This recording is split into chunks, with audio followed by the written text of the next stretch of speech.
থানায় আমার স্বামী। চাচা বলল, কে ওই নীল রক্ত যার? ঋতু বলল, চাচা বলল, আচ্ছা মা, আপনাদের বিয়ে হয়েছে কত বছর? ঋতু তখন হাত দেখিয়ে বলল, এই যে দেখেন, এখনো মেহেদির রং ওঠে নাই, বলতে গেলে বাসার ঘর থেকে ধরে নিয়ে আসছে। চাচা বলল, কিন্তু মা, তাহলে বাচ্চাটা কার? ঋতু বলল, কিসের বাচ্চা মানে কার? চাচা বলল, ওই নীলের সাথে দেখা করতে আসে। ঋতু বলল, কি বলেন চাচা? চাচা বলল, আমি নিজের চোখে দেখছি, বাবা বলে ডাকছিল। ঋতু কথাটা শুনে অবাক হয়ে যায়, মানে বিশ্বাস করতে পারছে না। নীলের মেয়ে আসবে কোথা থেকে, পিচ্ছে একটা ছেলে। এমন সময় ইবু চলে আসলো, কলা আর পাউরুটি ছাড়া আর কিছু পাইনি। ঋতু নিয়ে নীলকে দিল, নীল খাচ্ছে। এর মধ্যে ঋতু জিজ্ঞেস করলো, থানায় কোনো বাচ্চা আসছিল? নীল খেতে খেতে বলল, আসছিল তো। বাচ্চাটা অনেক কিউট, কিন্তু ওর বাবা অনেক পচা, খুন করে নাকি জেলে আসছে। ঋতু তখন মনে আবার বিশ্বাস ফিরে পেল, হয়তো কনস্টেবল চাচার দেখার ভুল। নীল তো তা বলল। নীলের কাছ থেকে বিদায় নিয়ে থানা থেকে বের হলো। ইবু ঋতুকে বাসা পর্যন্ত পৌঁছে দিল। বাসায় গিয়ে ঋতু ভেজা জামা কাপড় চেঞ্জ করতে যাবে, জামার হাতায় নীল কিছু একটা দেখতে পেল। ঋতু নীল রংটা আঙুল দিয়ে এনে নাকের কাছে ধরলো, রক্তের গন্ধ আসছে। তখন ঋতুর মাথায় টনক নড়ল, একমাত্র নীলের রক্তই তো নীল। আর হোটেলে যে কালো পোশাক পরা লোকটা ছিল, সেই তো ঋতুর কবজির উপরে ধরে ছেলেটির বুকে লাথি মেরেছিল। তার মানে ওইটা নীল। তখন ঋতু আবার ইবুকে ফোন দেয়, ইবু স্যার, আমার 10 জন অফিসার লাগবে। ইবু বলল, কেন? ঋতু বলল, শুধু একজনকে ধমকাবো, পারলে আপনিও চলে আসেন। ইবু স্যার ডিবি পুলিশ, উচ্চ পদে আছেন। ঋতু আবার রেনকোট গায়ে চাপিয়ে বের হলো, কারণ বাইরে তুমুল বৃষ্টি হচ্ছে। রাত তখন 2টা বাজে। সেই হোটেলে গেল। বৃষ্টি থাকায় সেই দিন তেমন কোনো কাস্টমার ছিল না। এই সুযোগটা তখন ঋতু কাজে লাগায়। ঋতু একটা পিস্তল নিয়ে হোটেল মালিকের মাথায় ধরে বলে, প্রায় 8টার দিকে এখানে একজন মারা যায়, লাথি মেরে বুকের ছাতি ভেঙে দেওয়ায়। কিন্তু যে লাথি মেরেছিল সে কে? সত্যি না বললে একদম মাথার খুলি উড়িয়ে দিব। আপা আপা শোনেন, আমি ওনাকে দেখি নাই, উনি তো মুখে মাস্ক পরা ছিল। ঋতু বলল, তাহলে এই ছেলেগুলো বস বস বলছিল কেন? কি দেখে বস বস বলল? লোকটি বলল, উনার চোখ নীল উজ্জ্বল ছিল, আর উনি আমাদের বস। উনার চেহারা আজ পর্যন্ত কেউ দেখেনি, আর উনার রাগ হলে চোখ নীল হয়ে যায়। ঋতু বলল, উনি যে প্লেটে খাচ্ছিল সেটা আমার চাই, আর কাটা চামচটাও। লোকটি বলল, আপা, প্লেটটা নিতে পারবেন, কিন্তু চামচটা বাকিয়ে বলের মতো করে ফেলছে, আর নীল রং লেগে আছে। ঋতু বলল, কই কই, সেটা আমার লাগবে, এখনই দে। হোটেলের মালিক চামচ দিল। ঋতু ইবু স্যারকে বলল, স্যার, এটা নিশ্চয়ই যে বাকি আছে চামচের কাঁটাগুলো তার হাতে ক্ষত তৈরি করেছে। ইবু স্যার বলল, তা তো অবশ্যই। ঋতু বলল, এবার স্যার থানায় চলেন। ইবু বলল, এত রাতে থানায় যাওয়া লাগবে না। ঋতু প্লেট আর চামচ নিয়ে বাসায় গেল, নিজের কাছে রেখে দিল সেগুলো। সকাল হতে ঋতু সেগুলো ফরেন্সিকে নিয়ে গেল, সেখান থেকে আবার সোজা থানায়। ঋতুর মাথায় অনেক প্রশ্ন ঘুরপাক খাচ্ছে, কিন্তু গিয়ে দেখলো নীল নেই, একদম ফাঁকা। কনস্টেবল বলল, আসামি পালিয়েছে শেষ রাতে। এবার ঋতুর সন্দেহ ঠিক হলো, নীল পালিয়েছে, ঋতুর মাথা ঠিক নেই। কারণ নীল এমন ছেলে তা ঋতু কল্পনাও করতে পারে নাই। ঋতুর লাইফটাই বরবাদ। বলতে গেলে মানুষ বলবে, দেখো, এই মেয়ের আগে বিয়ে হয়েছিল। কিন্তু ঋতুর মনে জেদ চাপলো, নীলকে তা জেনেই ছাড়বে। তাই নীলের বাড়ি চললো। সেখান থেকে সবকিছু গুছিয়ে নিজের বাবার বাড়ি যাবে। সেখানে 2 দিন থেকে থানার কাছে একটা বাসা নিবে। নীলের বাসায় গেল, কিন্তু দরজাটা খোলা। সেখানে ঋতু তালা ঝুলিয়ে গিয়েছিল। কিন্তু ঋতু আস্তে করে ভিতরে ঢুকলো, এদিক সেদিক তাকিয়ে দেখলো, তারপর শোবার ঘরে গেল। দেখলো নীল শুয়ে আছে। নীলকে দেখে ঋতু অবাক হয়ে গেল। তারপর নীলকে ডাকলো, এই নীল। নীল নীল ভয় পেয়ে বলল, হ্যাঁ হ্যাঁ, কে কে? নীল চোখ খুলে তাকিয়ে দেখে ঋতু। নীল বলল, ও আপনি? ঋতু বলল, আমি। কিন্তু তুমি থানা থেকে পালিয়েছো কেন?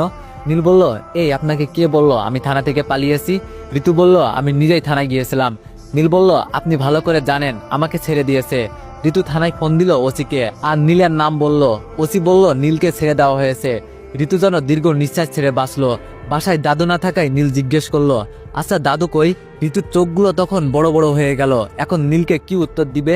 ঋতু চুপ। নীল বলল, কি হলো, বলতেন না কেন দাদু কই? ঋতু চুপ করেই আছে। নীল ধমক দিয়ে বলল, দাদু কই? কথা কানে যাচ্ছে না? ঋতু চমকে যায় নীলের ধমক খেয়ে।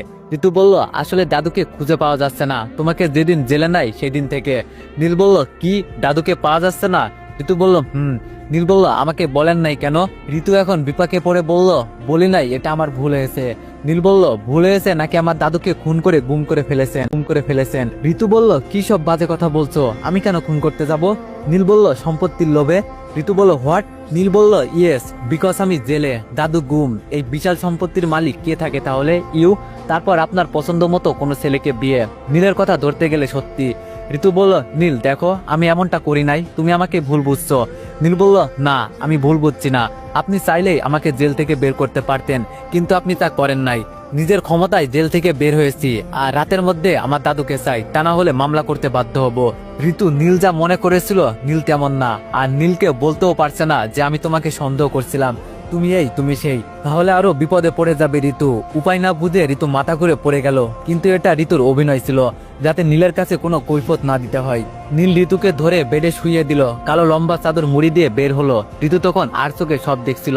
সব থেকে বড় একটা আশ্চর্যের কথা হলো, রুমের ভিতরে একটা গোপন কক্ষ আছে, যা ঋতু জানে না, কিন্তু আজ জানতে পেরেছে।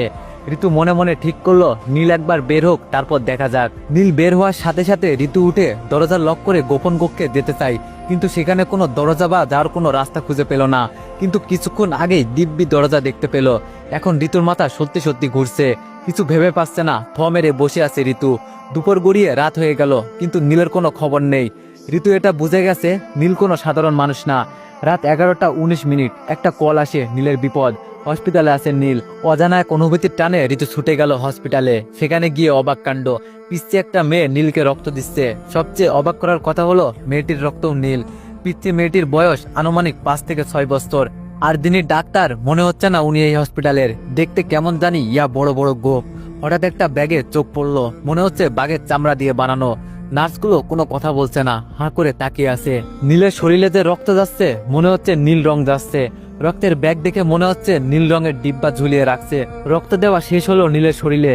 ঋতু কিছু বলতে যাবে, তার আগেই ডাক্তার বলে উঠলো, চুপ। নীলের শরীরে জায়গায় জায়গায় আঁচড়ের দাগ, মনে হচ্ছে হিংস্র কোনো জানোয়ারের থাবা। হঠাৎ ঋতু ওয়াশরুমে যায়, তারপর ওয়াশরুম থেকে এসে যা দেখে, তা দেখে ঋতুর চোখ কপালে উঠে গেল। ঋতু এসে দেখলো পিচ্চি মেয়েটি গায়েব, আর সেই অদ্ভুত ডাক্তারটিও নেই। নীল সুস্থ হয়ে বসে আছে বেডে। কি অদ্ভুত ব্যাপার। ঋতুর মনে হচ্ছে, আমি কি ভুল দেখছি এতক্ষণ, নাকি টাইম টেবিল করছি? কোনোটাই কিছু বুঝতে পারছে না। ঋতু ওয়াশরুম থেকে বের হয়ে নীরব দর্শকের মতো বসে আছে, কিছুই বলছে না, অবশ শিশুর মতো বসে আছে। ঋতুর মুখে কোনো কথা নাই। নীল আবার শুয়ে পড়লো। ঋতু নীলের দিকে তাকিয়ে আছে, কি কিউট ছেলে। নীলকে দেখে যে কোনো মেয়ে ক্রাশ খাবে, সেখানে ঋতু তো। নীলের চুলগুলো ফ্যানের বাতাসে উড়ছে। ঋতুর ইচ্ছে করছে নীলের চুলগুলো একটু স্পর্শ করতে, কিন্তু কিভাবে চুলগুলো ধরবে? এমন সময় নীল বলল, যদি কিছু মনে না করেন একটা কথা বলি। ঋতু বলল, বলো। নীল বলল, আমার খুব মাথা ব্যথা করছে, একটু হাত বুলিয়ে দিবেন। ঋতু মনে মনে বলল, এই তো সুযোগ। ঋতু দেরি না করে মাথার কাছে বসে নীলের মাথায় হাত বুলিয়ে দিতে লাগলো। নীল মাঝে মাঝে চোখ বুজে আবার চোখ খোলে, ঘুম ঘুম ভাব। একটু পর নীল ঘুমিয়ে পড়লো। ঋতু নীলকে রেখে হাসপাতাল থেকে বের হলো। বের হয়ে মনে হলো ঋতু কোনো মায়াজাল থেকে বের হলো। হঠাৎ মনে হলো ঋতুর, নীলের কি হয়েছে? শরীরে তো এখন কোনো ক্ষত নেই।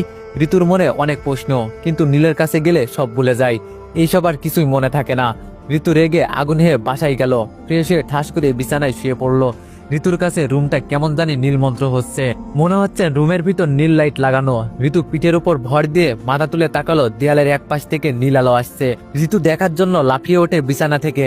আস্তে আস্তে দেয়ালের আলোর দিকে এক পা দুপা করে এগিয়ে যায়। নীল আলোতে রুমটা ঝলমল করছে। ঠিক নীল দরজার কাছে গিয়ে ঋতু অজ্ঞান হয়ে যায়, মানে জ্ঞান হারিয়ে ফেলে।